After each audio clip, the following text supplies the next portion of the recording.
മാഷിന് രാവിലെ ഒന്ന് അമ്പലത്തിൽ വന്നാലെന്താ? തൊഴുത് ഇറങ്ങി എൻ്റെ അടുത്ത് വന്നുകൊണ്ട് ദേവിക്കുട്ടി ചോദിച്ചു. എനിക്ക് വേണ്ടി പ്രാർത്ഥിക്കാൻ എൻ്റെ ഗീതവും ദേവിക്കുട്ടിയും ഉണ്ടല്ലോ, പിന്നെ ഞാനെന്തിനാ കഷ്ടപ്പെട്ട് വരുന്നത്? ഹോ, ഇനി അങ്ങനെ പറ. യാ, അങ്ങനെയേ പറയൂ. അല്ല, ഇന്ന് ലേറ്റായല്ലോ, എന്തായിരുന്നു ഇത്ര കാര്യമായി പ്രാർത്ഥിക്കാൻ? പറയണോ? ചുമ്മാ പറയ് ദേവിക്കൊച്ചേ. ദേവിക്കുട്ടിയുടെ കാതിൽ കിടക്കുന്ന ജിമിക്കിയിൽ ചെറുതായൊന്ന് തട്ടിക്കൊണ്ട് ഞാൻ പറഞ്ഞു. ശരി, പറയാം. അതും പറഞ്ഞ് പെണ്ണെൻ്റെ വലങ്കാതിലേക്ക് ചുണ്ടുകൾ അടുപ്പിച്ചു. ഈ കള്ളക്കണ്ണനെ എന്നിൽ നിന്ന് ഒരിക്കലും അകറ്റരുതേ എന്ന് എൻ്റെ കാതോരം അവൾ പതിയെ പറഞ്ഞപ്പോൾ എൻ്റെ കണ്ണുകൾ വിടർന്നു. പറഞ്ഞറിയിക്കാൻ പറ്റാത്തൊരു സന്തോഷം. ആണോ? എനിക്ക് ക്യൂരിയോസിറ്റി കൂടി. ആന്നേ. അതും പറഞ്ഞ് പെണ്ണ് ചിരിയോടെ കയ്യിലിരുന്ന് ഇരച്ചീണ്ടിൽ നിന്ന് ചന്ദനക്കുറി എടുത്ത് എനിക്ക് തൊട്ടുതരാനായി ആഞ്ഞതും ഞാൻ അവളെ തൊടാൻ സമ്മതിക്കാതെ ആ കയ്യിൽ പിടുത്തുവിട്ടു. എന്താ? അവൾ ചോദ്യഭാവത്തിൽ എന്നെ നോക്കി. ഞാൻ ദേവിക്കുട്ടിയുടെ അടുത്തേക്ക് ഒന്നുകൂടി ചേർന്ന് നിന്നു. അവൾ ഞെട്ടി രണ്ടടി പിറകോട്ട് പോകാൻ തുടങ്ങിയതും ഞാൻ ആ കൈ പിടിച്ച് അവിടെ നിർത്തിവെച്ചു. മാഷേ! അവൾ പേടിയോടെ വിളിച്ചതും ഞാൻ ചുറ്റും ഒന്ന് നോക്കി ആരുമില്ലെന്ന് ഉറപ്പുവരുത്തി. ചുണ്ടിലൊളിപ്പിച്ച ചിരിയോടെ അവളുടെ തലയിൽ കൈവച്ച് എൻ്റെ മുഖത്തേക്ക് അടുപ്പിച്ചു. എൻ്റെ ചുടി നിശ്വാസം മുഖത്തേക്ക് അടിച്ചതും ദേവിക്കുട്ടി വിറയാർന്ന ചുണ്ടുകളോടെ കണ്ണുകൾ ഇറുക്കി അടച്ചു. പതിയെ അവളുടെ വിരിനെറ്റി എൻ്റെ നെറ്റിയിൽ കൂട്ടിമുട്ടിച്ചു. ആ ശരീരത്തിൻ്റെ ചൂട് എൻ്റെ ശരീരത്തിലേക്കും വ്യാപിച്ചതും എൻ്റെ ഹൃദയമിടിപ്പ് കുതിച്ചുയർന്നു. അവളുടെ മൂക്കിൽ എൻ്റെ മൂക്ക് കൊണ്ടൊന്ന് ഉരുസി ഞാൻ അവളെ മോചിപ്പിച്ചപ്പോൾ ആ നെറ്റിയിലെ ചന്ദനക്കുറി എൻ്റെ നെറ്റിയിലേക്കും പടർന്നിരുന്നു. അത് കണ്ടാകണം അവളിൽ നാണത്താൽ കുതിർന്ന ഒരു പുഞ്ചിരി മുട്ടിട്ടു. വീണ്ടും അവളിലേക്ക് അടുക്കാൻ നാഞ്ഞതും അവൾ എന്നെ തള്ളി മാറ്റി ഓടി. ഞാൻ അവൾ പോകുന്നത് ഒരു ചെറു ചിരിയോടെ നോക്കിയിരുന്നു. എന്നെ ഒന്ന് നോക്കമ്മേ, പറ, ഞാൻ സുന്ദരിയാണോ? അടുക്കളയിൽ പാത്രം കഴുകിക്കൊണ്ടിരുന്ന അമ്മയെ എൻ്റെ നേരെ തിരിച്ചു നിർത്തിക്കൊണ്ട് ഞാൻ ചോദിച്ചു. അമ്മ എന്നെ അടിമുടി നോക്കുന്നുണ്ട്. നിനക്കെന്താ കൊച്ചെ പറ്റിയത്? കുറച്ച് ദിവസമായി ഞാൻ ശ്രദ്ധിക്കുന്നു. കാര്യമായി എന്തോ പറ്റിയിട്ടുണ്ട്. എനിക്ക് ദേഷ്യം വരുന്നുണ്ടേ. ഞാൻ ചോദിച്ചതിന് മറുപടി പറയുന്നിരാമേ. ഞാൻ ചുണ്ടു കുറിപ്പിച്ചുകൊണ്ട് ചോദിച്ചത് കേട്ട് അമ്മ ഒരു പുഞ്ചിരിയോടെ എൻ്റെ നെറുകയിൽ ചുംബിച്ചു. എൻ്റെ മോള് സുന്ദരി കുട്ടിയല്ലേ, അതിലെന്താ ഇത്ര സംശയം? ആര് കണ്ടാലും അസൂയപ്പെടുത്തുന്ന സൗന്ദര്യം. അമ്മ പറഞ്ഞത് കേട്ട് എൻ്റെ മുഖം വിടർന്നു. അതുകൊണ്ടായിരിക്കുമല്ലേ മാഷിന് എന്നെ ഇഷ്ടമായത്? മാഷോ? ഏത് മാഷ്? അമ്മ ചോദിച്ചപ്പോഴാണ് എനിക്ക് ബോധം വന്നത്. അയ്യോ, അറിയാതെ പറഞ്ഞു പോയതാ. അത് പിന്നെ ഒന്നുമില്ല അമ്മേ, ഞാൻ പോട്ടെ, കുറച്ച് പഠിക്കാനുണ്ട്. ഞാൻ വേഗം അവിടുന്ന് തടി തപ്പാൻ നോക്കി. പക്ഷേ അമ്മ എന്നെ അവിടെ പീഡിച്ചു നിർത്തി. മോളെ, അമ്മ ഉപദേശിക്കുകയാണെന്ന് കരുതണ്ട. എനിക്കായാലും മോൾക്കായാലും ഇവിടെ പരിമിതികളുണ്ട്. അത് ഞാൻ ഓർമ്മിപ്പിക്കേണ്ട കാര്യമില്ലല്ലോ. ഒന്നും വേണ്ട എന്നല്ല ഞാൻ പറഞ്ഞത്, പക്ഷേ നമുക്കത് വിധിച്ചിട്ടില്ല മോളെ. അമ്മയുടെ വാക്കുകൾ അമ്പുകൾ പോലെയാണ് എന്നിലേക്ക് തുളച്ചു കയറിയത്. പലതവണ ശ്രമിച്ചു ഒഴിവാക്കാൻ, പക്ഷേ ഓരോ ദിവസം കഴിയുന്തോറും മാഷ് എന്നിലേക്ക് പടർന്നിറങ്ങിക്കൊണ്ടിരിക്കുകയാണ്. അമ്മയ്ക്ക് ഒരു മങ്ങിയ ചിരി നൽകിക്കൊണ്ട് മുറിയിലേക്ക് പോകാനൊരുങ്ങി. പെട്ടെന്ന് തൻ്റെ മുന്നിൽ നിൽക്കുന്ന ആളെ കണ്ട് ഞാൻ ഞെട്ടി. അയാൾ ചുവന്ന കണ്ണുകളോടെ എന്നെ നോക്കി. മദ്യത്തിൻ്റെ രൂക്ഷഗന്ധം എൻ്റെ മൂക്കിലേക്ക് തുളച്ചു കയറിയപ്പോൾ എനിക്ക് അസ്വസ്ഥത തോന്നി. എന്താടി, രണ്ടും കൂടി നിന്നൊരു കിന്നാരം? ഇവിടുന്ന് രക്ഷപ്പെട്ടു പോകാൻ വല്ല പ്ലാനും ഉണ്ടോ? രക്ഷപ്പെടാൻ വഴി കിട്ടിയ ഈ നരകത്തിൽ നിന്ന് ഞാൻ രക്ഷപ്പെടുക തന്നെ ചെയ്യും. അതിന് നിങ്ങൾക്കെന്താ? ഉള്ളിലെ ഭയം പുറത്തു കാണിക്കാതെ ഞാൻ പറഞ്ഞു. അത് കേട്ട് അയാൾ ദേഷ്യത്തോടെ എൻ്റെ അടുത്തേക്ക് വന്ന് എൻ്റെ മുടിക്കുത്തിൽ പിടിച്ചു. ഞാൻ വേദന കണ്ട് അയാളുടെ കയ്യിൽ കിടന്ന് കുതറി. അമ്മ അയാളെ പിടിച്ചു മാറ്റാൻ നോക്കുന്നുണ്ട്. പുന്നാര മോളെ, എൻ്റെ നേരെ ശബ്ദം ഉയർത്തിയാലുണ്ടല്ലോ, ആ നാവ് ഞാൻ വെട്ടിയരിയും. അരവിന്ദേട്ട വിട്, എൻ്റെ മോളെ വിട്, ഒന്നും ചെയ്യില്ലേ. അവൾ അറിയാണ്ട് പറഞ്ഞതാ. അമ്മ അയാളോട് പറഞ്ഞ് എന്നെ വിടുവിക്കാൻ നോക്കി. നിന്നെ കൊല്ലാതെ ഇങ്ങനെ തീറ്റിപ്പോയത് നിന്റെ തോന്നിയാസിൽ നടക്കാനല്ല. മര്യാദക്ക് ഞാൻ പറഞ്ഞതിനനുസരിച്ച് ഇവിടെ കിടന്നോണം, പറഞ്ഞേക്കാം. എൻ്റെ മുഖത്തേക്ക് മുഖം അടുപ്പിച്ച് പറഞ്ഞ് അമ്മയെ തള്ളി മാറ്റി അയാൾ പോയി. ഞാൻ തലയിൽ കൈവച്ച് വേദന കൊണ്ട് പറഞ്ഞു, എന്തിനാ മോളെ നീ അങ്ങനെയൊക്കെ പറഞ്ഞത്? അയാൾ നിനക്കറിയില്ലേ, കൊല്ലാൻ പോലും മടിക്കില്ല ദുഷ്ടൻ. എൻ്റെ തലയിൽ തലോടി കണ്ണീർ പൊഴിച്ചുകൊണ്ട് അമ്മ പറഞ്ഞപ്പോൾ ഞാനൊരു പൊട്ടിക്കരച്ചിലൂടെ മുറിയിലേക്ക് ഓടി. മുറിയിലെ മൂലയിൽ വെച്ചിരുന്ന ചെറിയൊരു മരപ്പെട്ടി തുറന്ന് അതിലാരും കാണാതെ ഒളിപ്പിച്ചു വെച്ചിരുന്ന ഫോട്ടോ എടുത്ത് അതിലേക്ക് നോക്കി കണ്ണീർ പൊഴിച്ചു. എന്തിനാ അച്ഛ എന്നെ വീട്ടിൽ പോയത്? എനിക്കിവിടെ പറ്റണില്ല. എന്നെ കൂടി കൊണ്ടുപോകായിരുന്നില്ലേ അച്ഛൻ്റെ കൂടെ? എന്തിനാ എന്നെ ഒറ്റക്കാക്കി പോയത്? അച്ഛ, ഞാൻ എന്താ ചെയ്യാ? മാഷിനെ എനിക്ക് മറക്കാൻ പറ്റണില്ല. ഞാനെല്ലാം തുറന്നു പറഞ്ഞാൽ മാഷിൻ്റെ കൂടെ ഉണ്ടാകുമോ?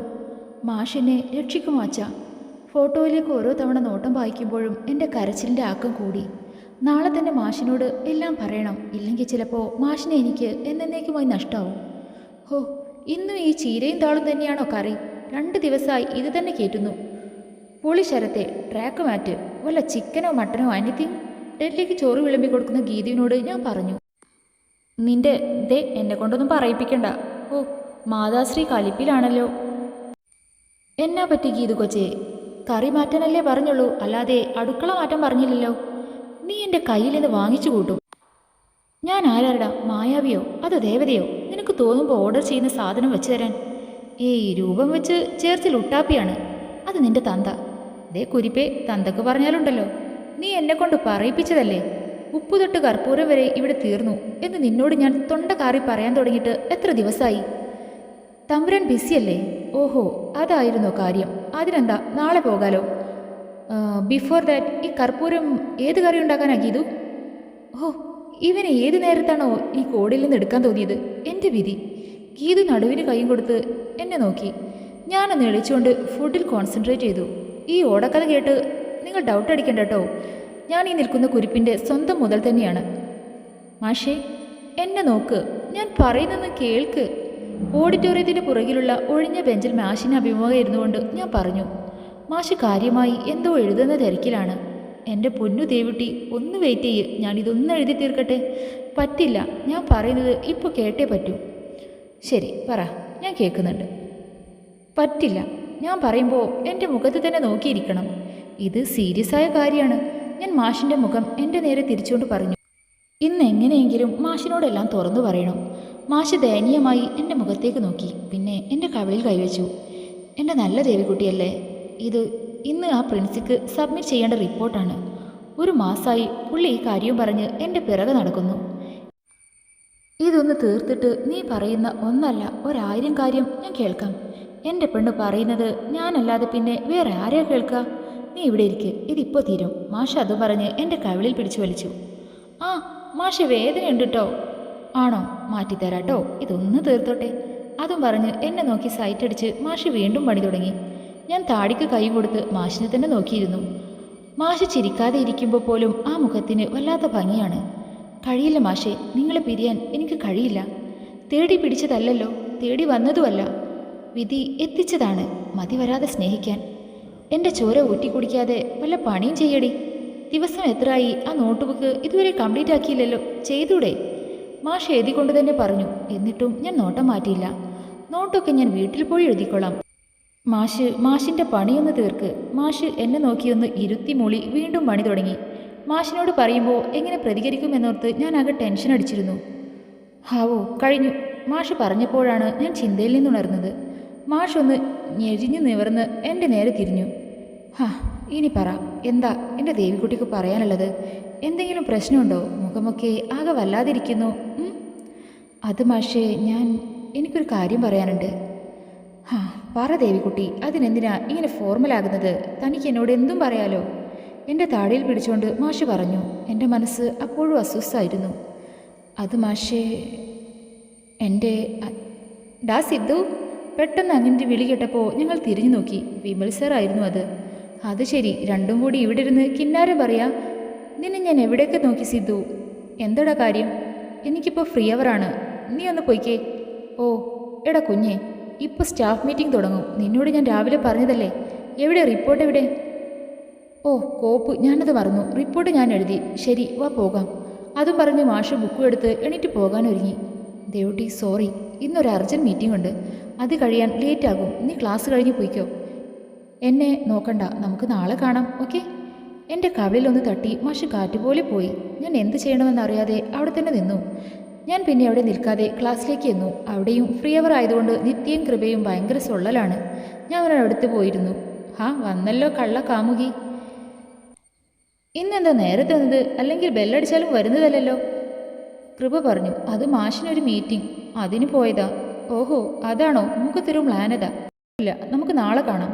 നിത്യ അവർ രണ്ടും കൂടി ഓരോന്ന് പറഞ്ഞിരുന്ന് എനിക്ക് ദേഷ്യമാണ് വന്നത്. ഞാൻ രണ്ടിനെയും തുറിച്ചു നോക്കി. ഒന്നും മിണ്ടാതിരിക്കൂ രണ്ടും, അല്ലെങ്കിൽ തന്നെ മനുഷ്യനിവിടെ. ഞാൻ കലിപ്പായതുകൊണ്ട് അവർ രണ്ടും കൂടി എന്നോട് കാര്യം ചോദിച്ച് ചെവി തിന്നാൻ തുടങ്ങി. അവസാനം ഞാൻ കാര്യം അങ്ങോട്ട് പറഞ്ഞു. നീ എന്ത് പണിയാ കാണിച്ചത്? അതിപ്പോൾ പറയേണ്ട കാര്യം എന്താ?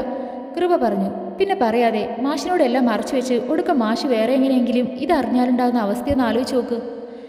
എന്തുണ്ടാകാൻ? എൻ്റെ ശ്രീ, അതിന് നീ മറച്ചു വെക്കുന്നത് വലിയ ആനക്കാരമൊന്നുമല്ലല്ലോ, പിന്നെന്താ?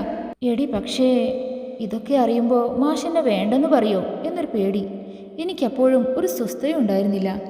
എൻ്റെ പെണ്ണെ, തൽക്കാലം ഇത് നിന്റെ മാഷിനോട് പറയാതിരിക്കുന്നതാണ് നല്ലത്. അതെ, നിന്റെ മാഷ് ആ ജീവനെ പോലെയല്ല, നല്ല നട്ടലുള്ള ആണാണ്. ആ നിലക്ക് നിന്റെ കാര്യങ്ങളൊക്കെ പറഞ്ഞാൽ മാഷ് പ്രതികരിച്ചു എന്ന് വരും. അങ്ങനെ നിന്റെ അച്ഛന് കാര്യം അറിയും. പിന്നെ ബാക്കി ഞങ്ങൾ പറയണ്ടല്ലോ. നിത്യ പറഞ്ഞു. അതെ, എന്തായാലും നിന്റെ പഠിത്തം കഴിയാതെ മാഷ് നിന്നെ കെട്ടാൻ പോണില്ല. അതിനി മാസങ്ങളുണ്ട് താനും. അങ്ങനെ ഒരു സാഹചര്യം വന്നാലല്ലേ അന്ന് ഇതൊക്കെ പറഞ്ഞാൽ മതി. ഇപ്പോഴും നിന്റെ അച്ഛൻ്റെ ഉദ്ദേശം നിനക്കറിയാലോ. അതുകൊണ്ട് തൽക്കാലം മോള് ഇത് സാറിനോട് പറയണ്ട കേട്ടോ. നിത്യയും കൃപയും എന്നെ ഓരോന്ന് പറഞ്ഞ് സമാധാനിപ്പിക്കുമ്പോഴും എൻ്റെ ഉള്ളിൽ ഒരു ഭയം കുമിഞ്ഞു മൂടി.